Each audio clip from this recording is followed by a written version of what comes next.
ओम मंगलम भगवान विष्णु मंगलम गरुड़ध्वज मंगलम पुंडरीकाक्ष मंगलाय तनो हरि।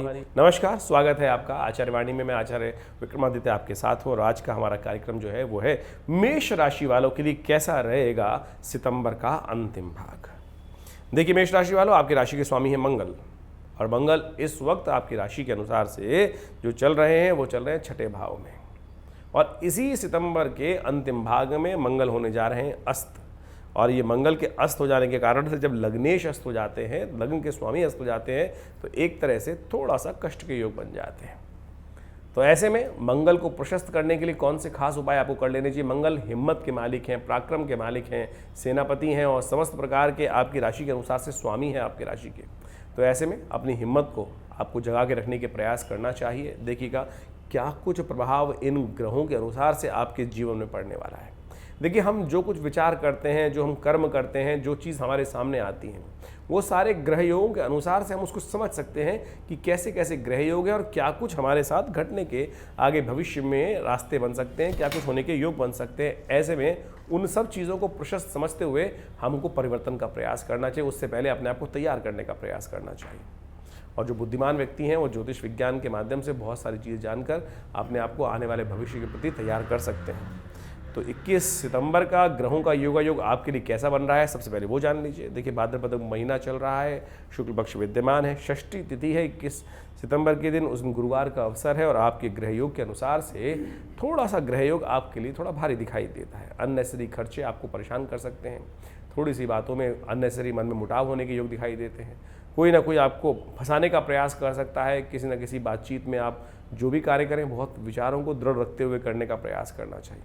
बहुत ज़्यादा सीधेपन के कारण से लोग आपका नाजायज़ फ़ायदा उठा सकते हैं, इस बात का आपको ध्यान रखते हुए कार्य करना चाहिए। किसी की बातों में ना आए, इस बात का भी ध्यान रखते हुए कार्य करें तो आपके लिए बहुत ज़रूरी रहेगा। इस दिन सूर्य षष्ठी है और आपकी राशि के अनुसार से यदि हम बात करें तो इस वक्त सूर्य भी आपकी राशि में षष्ठ भाव में चल रहे हैं, जो कहीं ना कहीं थोड़ा सा भारी योग बना रहे हैं। तो ऐसे में आप कर लीजिए उपाय। भगवान सूर्य का सुबह सुबह दर्शन कर स्नान करें और पहले स्नान करें और फिर उसके बाद उगते हुए सूर्य को अर्घ दें।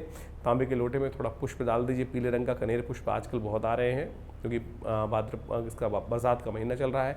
पीले पुष्प कनेर के करदम जिनको बोला जाता है वो आते हैं और इनका विशेष तौर पर भगवान को समर्पण करना चाहिए।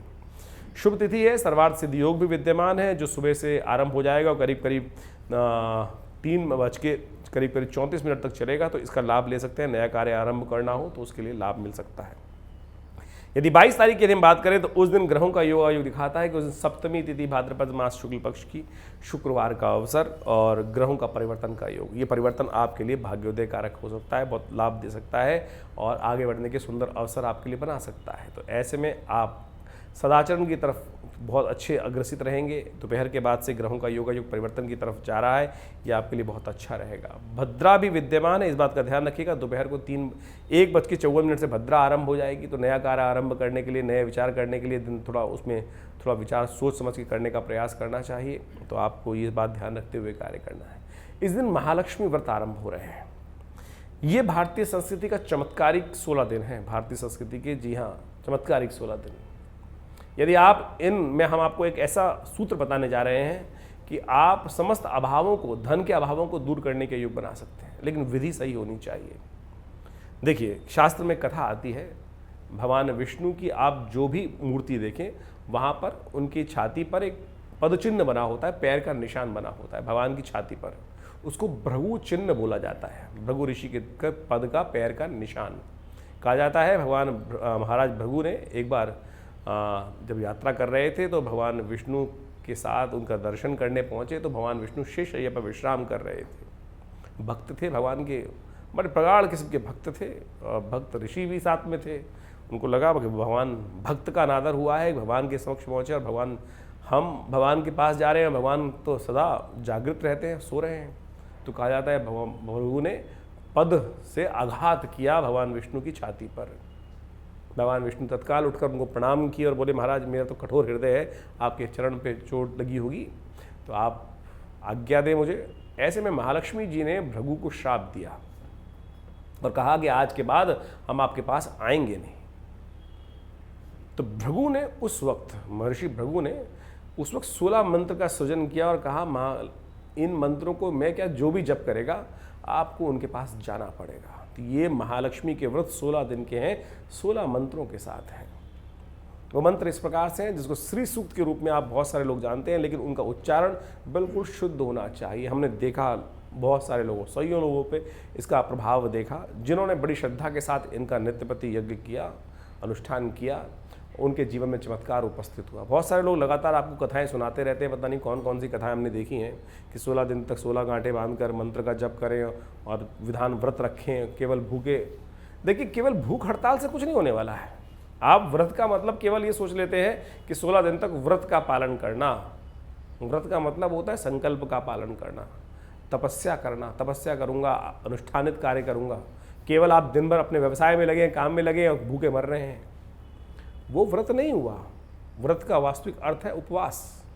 उपवास, जहाँ रहते, वास का मतलब है जहाँ रहता हो वहाँ वास करना। उप यानी वहाँ से हटो, कहीं और जाकर रहो, वास करो वहाँ, यानी प्रभु के सानिध्य में रहते हुए, मंत्र के सानिध्य में रहते हुए तब व्रत किया तो वास्तविक व्रत है। तो ये 16 दिन के 16 मंत्रों के अनुसार से किया गया अनुष्ठान है और हम आपको वो विधि बताने जाते हैं। ओम हिरण्यवर्णाम हरणिम सुवर्ण रजस्रजाम चंद्राम हिरण्यमयीं लक्ष्मीं जातवेदो माव ताम आव जातवेदो लक्ष्मी मनमगामिनीं यस्यां हिरण्यं विन्देयं कामश्वं पुरुषानहम् अश्वपूर्वां रतमध्याम हस्तिनाद प्रमोदनीं। ये इस प्रकार से 16 मंत्र हैं। इनका इन 16 दिनों में नित्यपति यज्ञ करें लोम विलोम पद्धति से, यानी बिल्कुल एक बहुत वेदोक्त संस्कृति है, जटापाठ घंटपाठ इत्यादि के अनुसार से, बहुत परिष्कृत पद्धति के अनुसार से इसका मंत्र जप अनुष्ठान करना चाहिए।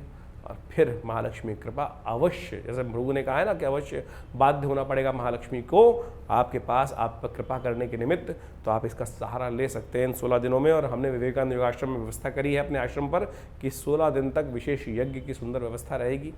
जो लोग अनुष्ठानित तौर पर इसका लाभ लेना चाहते हैं वो नीचे दिए संपर्क पे लाभ ले सकते हैं और इनसे सिद्ध महालक्ष्मी यंत्र स्थापित कर आप भगवती कृपा प्राप्त करने के अद्भुत योग बना सकते हैं।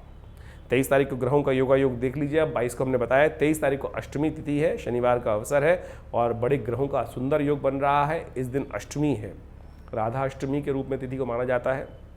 ग्रह का योग आपके लिए बड़ा अनुकूल बना हुआ है। सदमार्ग पर चलते हुए आप आगे बढ़ने के अवसर बन सकते हैं। आपकी सजनता, धर्म में आपकी श्रद्धा, विश्वास अच्छा जागता दिखाई दे रहा है और शायद ही आपके द्वारा कोई अधर्म का कार्य इस दिन हो सकता है। तो आप तो बिल्कुल सदकर्म की तरफ प्रति मन में श्रद्धा लेते हुए, विश्वास रखते हुए कार्य करने के योग बनते दिखाई दे रहे हैं। बहुत सारे लोगों के मन में भ्रांति हो सकती है कि अष्टमी है तो जो महालक्ष्मी व्रत आज से आरंभ होने चाहिए, लेकिन महालक्ष्मी व्रत अष्टमी जो है आरंभ करने के लिए मुहूर्त के तौर पर चंद्र व्यापनी होती है, तो वो एक दिन पहले थी, तो उस दिन को व्रत आरंभ कर सकते हैं। हाँ, अगर आपने नहीं आरंभ किए कल तो आप विशेष तौर पर 23 तारीख से भी आरंभ कर सकते हैं, उसमें कोई दिक्कत नहीं है। अनुष्ठानित तौर पर उसको आरंभ कर सकते हैं। महालक्ष्मी के व्रत के संबंध में हमने पूर्ण विधान आपको एक दिन पहले बताया, उसका लाभ समझकर उसके अनुसार से करने का प्रयास कीजिए, कल्याण होगा। 24 तारीख की यदि हम बात करें तो उस दिन नवमी तिथि है, भाद्रपद मास की शुक्ल पक्ष की, रविवार का अवसर है और ग्रहों का योगायोग परिवर्तन की तरफ जा रहा है। इस दिन विशेष तौर पे 2-2, 3-3 ग्रह परिवर्तन की तरफ जाएंगे, मंगल अस्त हो जाएंगे।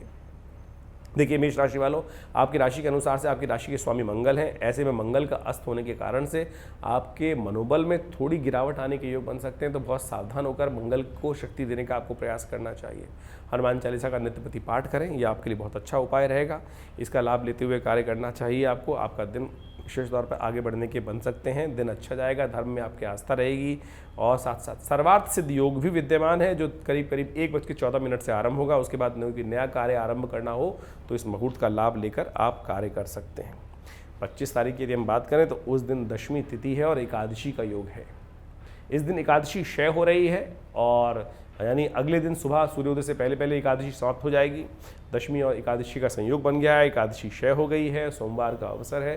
तो और ग्रहों का योगायोग आपके लिए थोड़े खर्चे बढ़ाने की स्थिति बना सकता है, तो ऐसे में आपको थोड़ा ध्यान रखते हुए खर्चों पर कार्य करने का प्रयास करना चाहिए। अननेसेसरी के कार्यों में अपने आप को लिप्त नहीं करना चाहिए। फिर भी आपकी माता जी का आशीर्वाद आपके लिए जगत कल्याण के योग बना सकता है, तो उनका आशीर्वाद लेकर जो भी कार्य करेंगे, सोमवार का अवसर है, कहा जाता है भगवती का आशीर्वाद, माँ का आशीर्वाद लेकर जो कार्य करेंगे उसमें कहीं ना कहीं विजय प्राप्ति के योग बन सकते हैं। तो इस बात का ध्यान रखते हुए कार्य करें। एकादशी है, चावल का त्याग करें और विशेष तौर पर व्रत रखें, ये बहुत सुंदर योग बनेगा। 26 तारीख की ग्रह गणना दिखाती है कि उस दिन द्वादशी तिथि, मंगलवार का अवसर और साथ साथ वामन भगवान की जयंती है। इस दिन विशेष तौर पर ग्रहों का योगायोग आपके लिए अनुकूल है, आगे बढ़ने के योग बन रहे हैं, क्रिया विक्रिय में इंप्रूवमेंट आने के योग दिखाई देते हैं, लेकिन स्वास्थ्य के मामले में थोड़ा ध्यान देने की ज़रूरत है।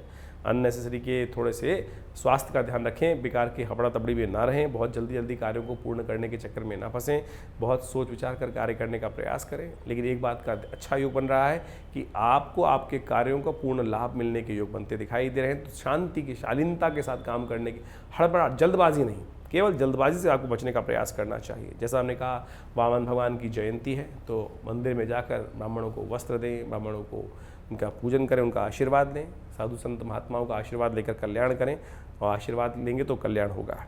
27 तारीख की ग्रह गणना विशेष तौर पर दिखा रही है कि इस दिन त्रयोदशी तिथि, बुधवार का अवसर, प्रदोष व्रत है, और साथ साथ रवि योग बन रहा है, द्विविष्कर योग भी बन रहा है, जो सुबह 7:10 से विद्यमान हो जाएगा और शाम के 6:56 तक चलेगा।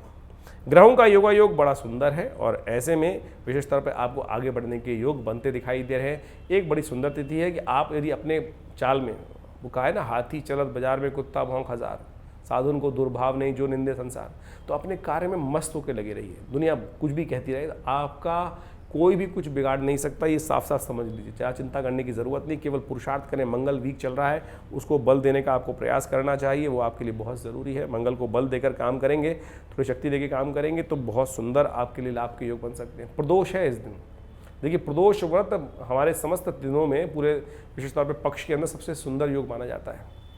कहा जाता है कि प्रदोष के दिन शाम के समय भगवान शंकर पार्वती जी के साथ संसार का भ्रमण करते हैं, और जो प्रदोष के समय पर, यानी सूर्यास्त के बाद करीब करीब जो समय है 48 मिनट का, वो प्रदोष का पुण्य काल, पक्का काल माना जाता है। दोष रहित, समस्त दोषों को हरने वाला काल। जो भगवान शंकर की उस आराधना करते हैं, भगवान शंकर समस्त प्रकार के आशीर्वाद उनको प्रदान करते हैं। तो आप भी अपनी समस्त कष्टों को दूर करने के लिए और बुद्ध के ग्रहों योगों को ठीक करने के लिए इस वक्त बुद्ध महाराज जो हैं आपके बहुत अच्छे योग बना रहे हैं।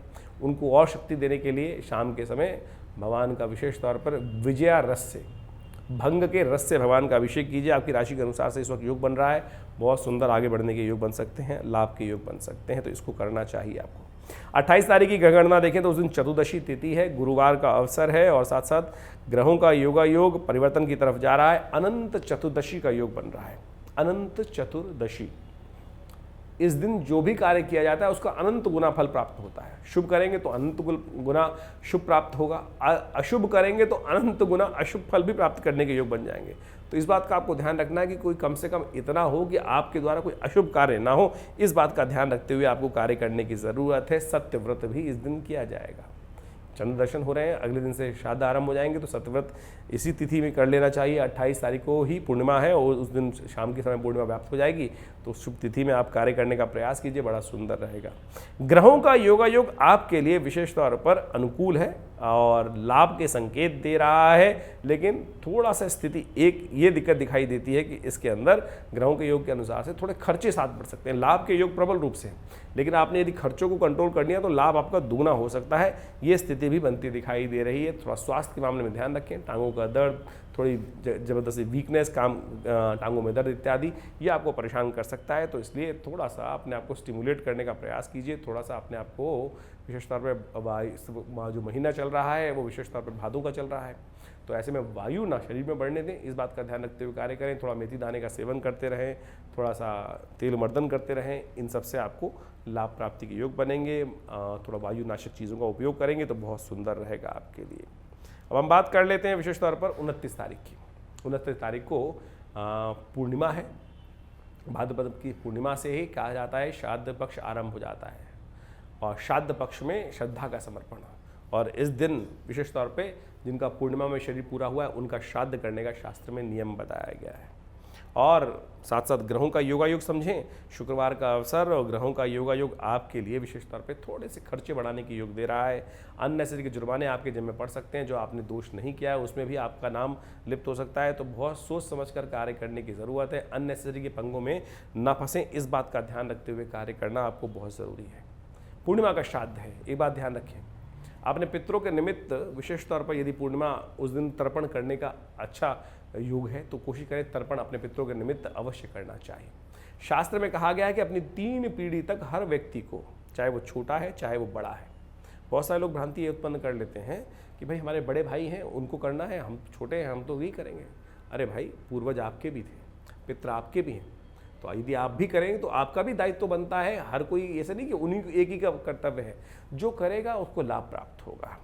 यदि आप देखें आपके घर में बहुत सारे आपके कामों में अननेसेसरी की हिडन्स आती रहती है, कोई आप सबका साफ करते हैं, सब ईमानदारी से काम करें, लेकिन फिर भी प्रोग्रेस नहीं हो पा रही है, कोई ना कोई बार बार स्वप्न में कोई पितृ बार बार आ रहा है, ये सारे इशारे हैं कि विशेष तौर पर कहीं ना कहीं पितृ ऋण आपको परेशान कर रहा है। तो उनके निमित्त इन श्राद्ध के महीनों में जो आज से आरंभ हो रहे हैं, पूर्णिमा से आरंभ हो रहे हैं, आप अवश्य तर्पण करने का प्रयास करें। नित्य प्रति आपको नहीं भी पता, देखिए बहुत सारे लोग ऐसे हो सकते हैं कि आपको पता ही नहीं कब गया गमन हुआ उनका, और आपके परिवार में है और उनके घर वाले कर ही नहीं रहे हैं, तो वो भी तो दोष आपको लगेगा। तो आप कम से कम हर रोज़ किसी गरीब को भोजन करा दीजिए, कोई और नहीं तो गाय की गौशाला में जाके 2 रोटी दे आइए, गायत्री का जप कर दीजिए, कम से कम 108 बार बैठ के थोड़ा यज्ञ कर दीजिए, तर्पण कर दीजिए, हाथ में जल लेकर अपने समस्त पितरों के निमित्त ध्यान करते हुए तर्पयन्ताम तस्यै सुधा तस्यै सुधा तस्यै सुधा, इस बात का ये उच्चारण करते हुए आप उनके निमित्त तर्पण कर दीजिए। और अपने दादी का, नानी का, जो भी आपके पूर्वज जो है पितृ, 3 पीढ़ी तक अवश्य जो चले गए हैं पितृ, उनके निमित्त अवश्य तर्पण करने का आपको प्रयास करना चाहिए। शास्त्र का विधान है, इसको करेंगे तो कल्याण के योग बनेंगे। हमने विवेकानंद योगाश्रम में विशेष व्यवस्था करा दी है, और जो लोग यदि घर पे नहीं कर पा रहे हैं, वैसे तो घर में करना सबसे ज़रूरी होता है, श्राद्ध आपके द्वारा ही किया जाए, लेकिन यदि नहीं कर रहे हैं तो यहाँ पे गायत्री का यज्ञ और साथ साथ पितरों के निमित्त तर्पण करने की व्यवस्था हमने बनाई है। आप उसका लाभ ले सकते हैं, फ़ोन नंबर्स आपके सामने हैं, उन पर आप फ़ोन कर इस व्यवस्था में अपना रजिस्ट्रेशन करा सकते हैं। 30 तारीख को प्रतिपदा का श्राद्ध है, और विशेष तौर पर उस दिन आश्विन मास आरंभ हो रहा है, प्रतिपदा रहेगी उस दिन, लेकिन श्राद्ध 2 रहेंगे, प्रतिपदा और द्वितीया दोनों के श्राद्ध रहेंगे। प्रतिपदा और द्वितीया के श्राद्ध इसलिए रहेंगे क्योंकि उस दिन जो प्रतिपदा है वो विशेष तौर पर 12 बज के आसपास समाप्त हो रही है, और द्वितीया आरंभ हो रही है। अगले दिन द्वितीया जो है सुबह ही समाप्त हो जाएगी, मध्याह्न तक नहीं पहुंचेगी। तो मध्याह्न का समय होता है पितरों के निमित्त श्राद्ध करने का। तो 10 बजे से लेकर करीब करीब जो 1 बजे 12 बजे 12:30 तक का समय होता है, यही श्राद्ध के लिए प्रशस्त कहा गया कि इस समय तक अवश्य श्राद्ध कर लेना चाहिए। इस समय में जो तिथि विद्यमान हो उसके अनुसार से करना चाहिए। तो जिनका प्रतिपदा और जिनका द्वितीया को गमन हुआ है, उनके निमित्त श्राद्ध करने का नियम है, तो उनको अवश्य करें। शनिवार का अवसर है, ग्रह योग के अनुसार से यदि हम बात करें तो परिवर्तन की तरफ ग्रह का योग बन रहा है, लेकिन थोड़ा सा आपके लिए थोड़ा सा खर्चे बढ़ाने वाला समय दिखाई देता है, और थोड़ा सा बहुत ज़्यादा ईमानदारी के साथ काम करने की ज़रूरत है। हल्की सी कुताही भारी पड़ सकती है, इस बात का ध्यान रखना आपको बहुत ज़रूरी है। तो अपनी सोच विचार चीज़ों को ठीक करते हुए कार्य करें। हमारा आश्रम दिल्ली में विवेकानंद योगाश्रम है, दिल्ली में बहुत बड़ा संस्थान है, पिछले करीब 70 सालों से कार्य कर रहा है। 1960 के दशक से ये आश्रम बना हुआ है। हमारे पिता आचार्य श्री केशव देव जी महाराज के सानिध्य में ये आश्रम स्टैब्लिश हुआ, और यहाँ बहुत सारे समाज की सेवा के कार्य किए जाते हैं, बहुत सारे सेवा भाव रखे जाते हैं।